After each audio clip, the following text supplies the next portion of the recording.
Hello everyone, कैसे हैं आप लोग। आई होप आप सभी अच्छे ही होंगे। तो आज हम प्रैक्टिस सेट 44 लेके आए हैं और ये मैथ से संबंधित होंगे। तो हम इसमें प्रत्येक टॉपिक से एक एक प्रश्न को लेके आए हैं जो आपके एग्जाम के लिए बहुत ही ज़्यादा इंपॉर्टेंट होंगे। हम सभी प्रश्न को विद कॉन्सेप्ट के साथ समझेंगे, तो आप लोग वीडियो के अंत तक बने रहिएगा। तो चलिए शुरू करते हैं। क्वेश्चन को पहले पढ़ना है, समझना है, उसके बाद ही बनाना, ठीक है। सभी क्वेश्चन को हम बहुत ही अच्छे तरीके से बताएंगे, आप लोग ध्यान से देखिए। पहला क्वेश्चन है टाइम एंड वर्क से।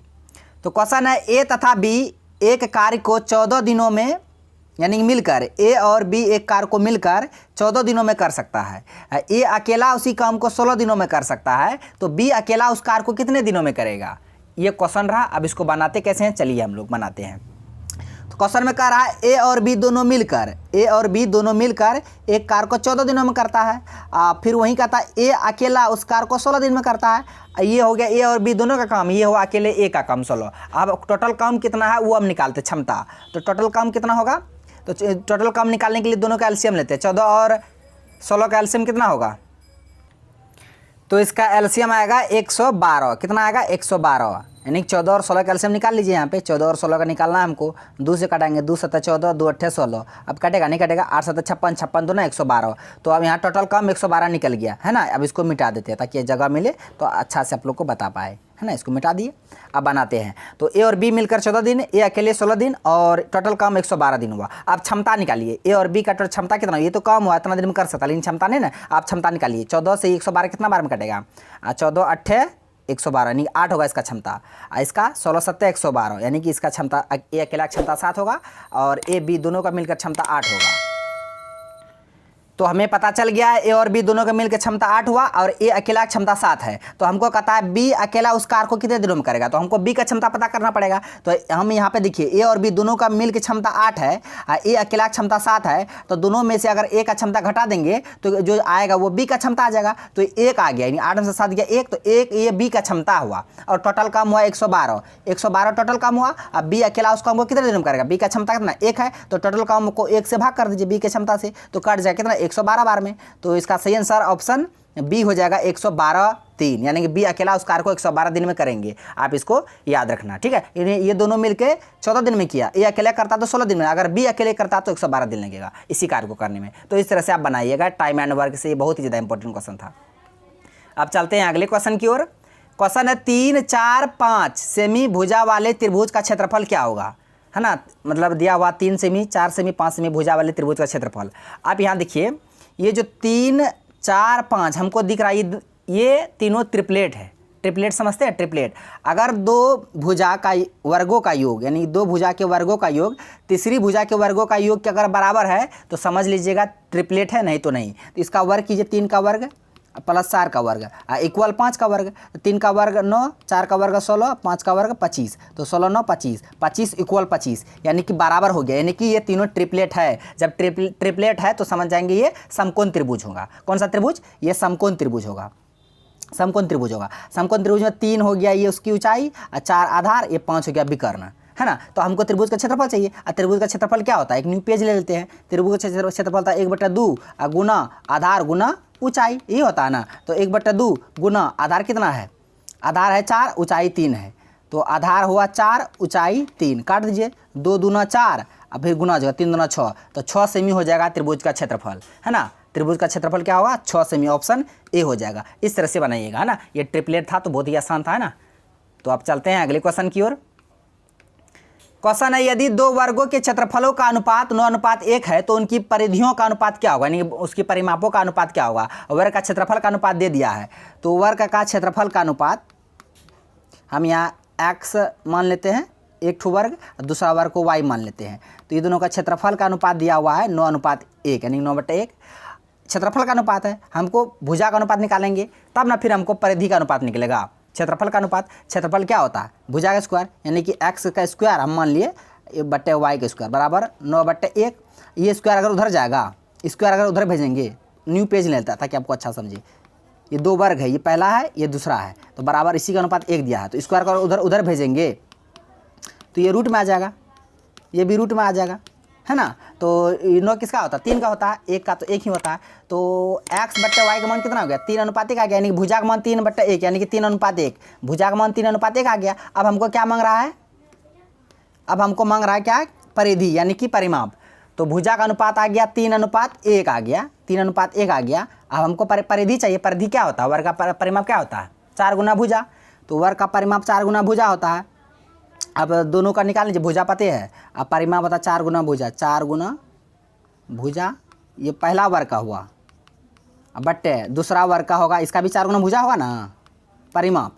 अब 4 गुना भुजा, तो 4 गुना पहला वर्ग का भुजा 3 है, बट्टे 4 गुना पहला दूसरा वर्ग का भुजा 1 है, गुना के 4 तिया 12 बट्टे 4, 4 तिया 12 बट्टे 4 कम 4, कट जाएगा, 4 कम 4, 4 तिया 12, 3/1 यानी 3:1 ही आ जाएगा। इसका सही आंसर ऑप्शन बी हो जाएगा, यानी कि परिधियों का अनुपात 3:1 आ जाएगा।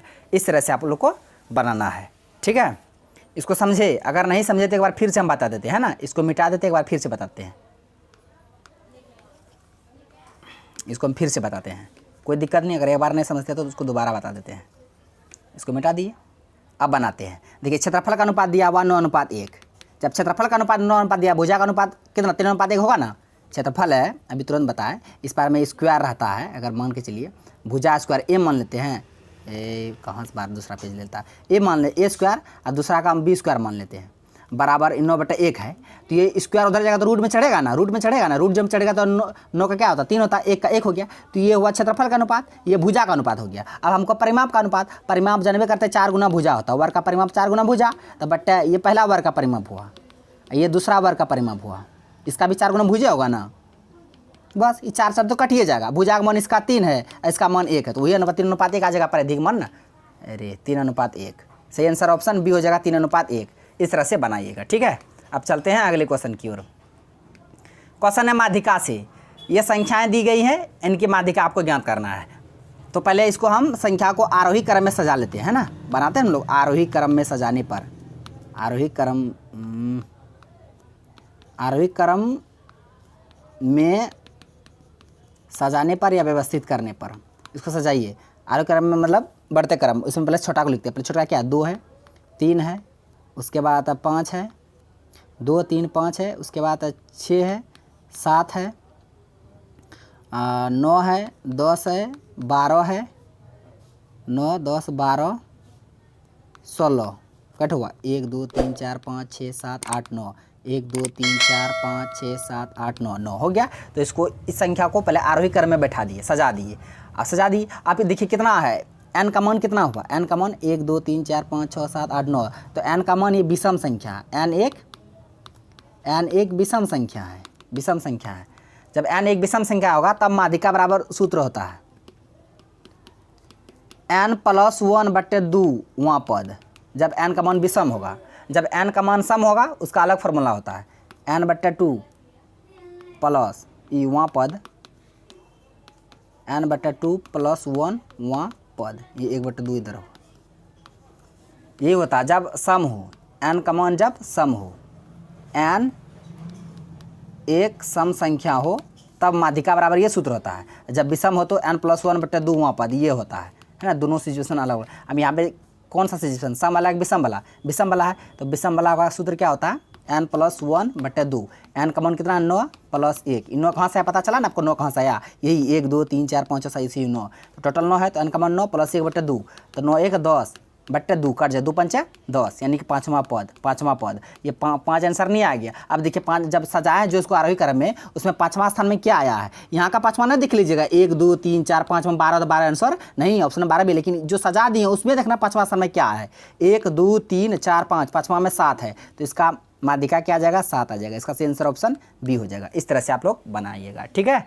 तो दोनों फॉर्मूला को याद रखिए, जब विषम रहेगा तो ये फॉर्मूला, सम रहेगा तो ये, दोनों को हम लिख दिए हैं। नेक्स्ट है इसका, देखिए ये 3 13 23 8 18 28 x संख्याओं का अनुपात 18 दिया है, तो x का मान है। तो देखिए 3 + औसत बराबर क्या था, संख्याओं के योग बटे संख्याओं की संख्या, 3 संख्याओं के योग, 3 + 13 + 23 + 8 + 18 + 28 + x बटे कट हो 1 2 3 4 5 6 7 7। इसी का औसत दिया हुआ है, संख्याओं का अनुपात जो दिया हुआ है, अनुपात यहाँ औसत होगा, यहाँ टाइपिंग गलती मिस्टेक हुई है, औसत 18 दिया हुआ है, तो x का मान मांग रहा है ना। तो एवरेज से है, आप सबको जोड़िए, कितना होगा ये, 8 8 8 16 16 8 24 24 3 27 27 3 30 3 33 का 3 हासिल 3 हासिल।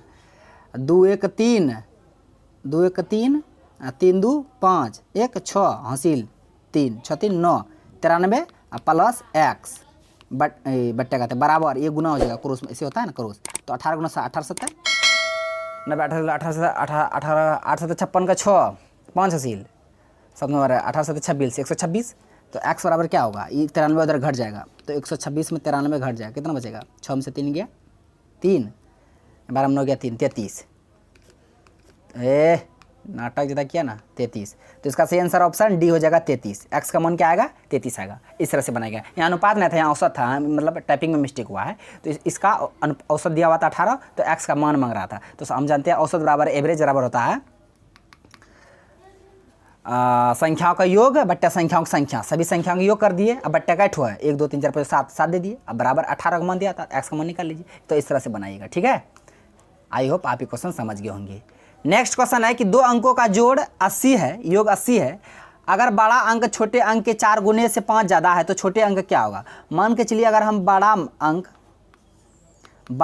x मानते हैं, छोटा अंक y मानते हैं, है ना। अब कहता है कि दोनों का योग 80 है, यानी कि x प्लस y, बड़ा अंक छोटा अंक दोनों को मिला के 80 है, समीकरण फर्स्ट। अब फिर कहता आगे कि अगर बड़ा अंक यानी बड़ा अंक x छोटे अंक के 4 गुने से 5 ज़्यादा है, यानी कि छोटे अंक यानी y के 4 गुने से, यानी कि 4y छोटे अंक से 4 गुने से 5 ज़्यादा है, 5 ज़्यादा है ना। अब इसको सॉल्व कीजिए, x इधर प्लस में इधर तो माइनस में बराबर 5, समीकरण 2। समझे, दोनों का योग दिया था 80, तो बड़ा अंक छोटा अंक का योग 80, समीकरण फर्स्ट। फिर दूसरा में कहता है कि बड़ा अंक जो है x जो है x इक्वल छोटे अंक के 4 गुने से, यानी 4y प्लस 4 गुने से 5 ज़्यादा है, तो 4y प्लस 5 कर दिए, तो 4y इधर प्लस में इधर माइनस में बराबर 5। तो ये समीकरण 2 समीकरण 1 दोनों को सॉल्व करके छोटा अंक आ रहा था y का मान निकाल लीजिए। अब दोनों को सॉल्व करना है, तो एक न्यू पेज लेते हैं। तो पहला समीकरण था x प्लस वाई बराबर 80, दूसरा था x माइनस 4y बराबर कितना था 5। इसी को सॉल्व कीजिए। y का मान मांग रहा था x, y का मान मांग रहा है ना, तो x यहाँ काट दीजिए, प्लस या माइनस है, प्लस या माइनस, ये कट गया x।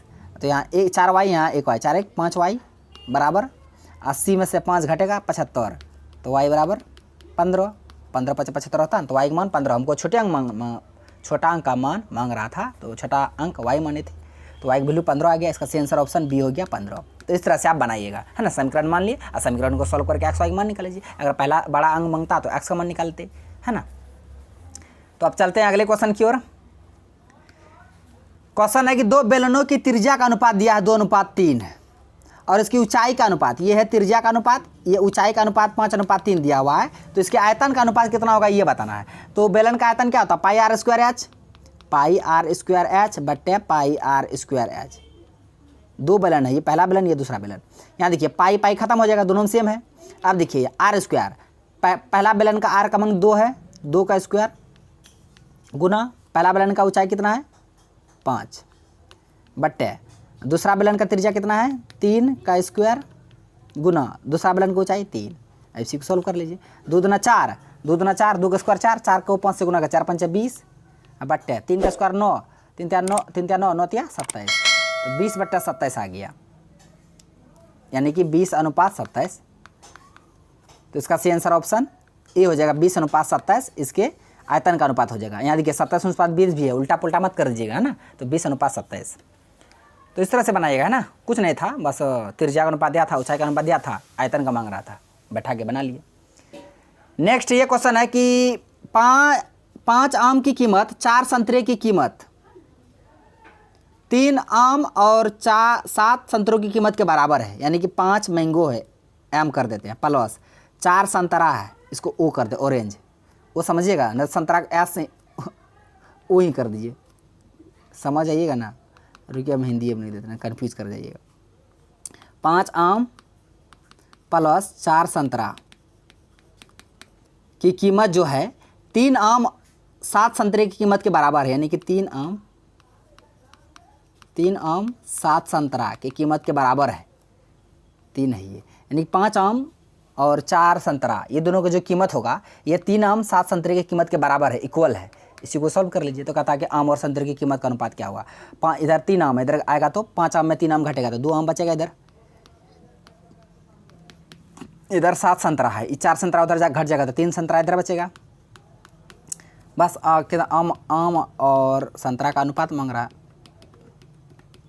जब ऐसा रहेगा ना तो इसका मान ये आएगा, संतरा का मान ये आएगा, है ना। तो आम का मान कितना 3 बट्टे संतरा का मान 2, तो 3/2 यानी कि 3:2। ऑप्शन ए में है 3:2, तो इसका सही आंसर ऑप्शन ए हो जाएगा। ठीक है, अब चलते हैं अगले क्वेश्चन की ओर। ये क्वेश्चन MDH मसाला से है। क्या करें हम बताएं कि आप लोग इसका आंसर दीजिएगा। कुछ नहीं करना है, MDH यानी M1D1H1/W1 इक्वल M2D2H2/W2। इसी में हटाना, M से आदमी व्यक्ति होगा, D से दिन, S से आवर, W से वर्क। बस 10 आदमी है, किसी काम को 12 दिन में, यानी 10 आदमी है, 10 आदमी किसी काम को 12 दिन में, फिर कहता है 12 आदमी उस काम को कितने दिन में, x दिन में। इसी को सॉल्व कर जितना आएगा आप लोग को आंसर को कमेंट बॉक्स में देना है। ठीक है, कमेंट बॉक्स में आंसर को देना है। तो फ्रेंड्स, आज का जो क्वेश्चन था हम इसको विद कॉन्सेप्ट के साथ समझा है। आई होप आपको वीडियो पसंद आया होगा। यदि वीडियो पसंद आया तो मेरा वीडियो को लाइक कीजिए तथा हमारा यूट्यूब चैनल का रजिस्टर अड्डा को सब्सक्राइब करें और बेल आइकन को भी हिट कर दीजिए ताकि हर एक लेटेस्ट वीडियो का नोटिफिकेशन तुरंत आप तक पहुंच जाए। थैंक्स फॉर वॉचिंग वीडियो, धन्यवाद। अब मिलते हैं नेक्स्ट वीडियो में नेक्स्ट टॉपिक के साथ, तब तक के लिए जय हिंद।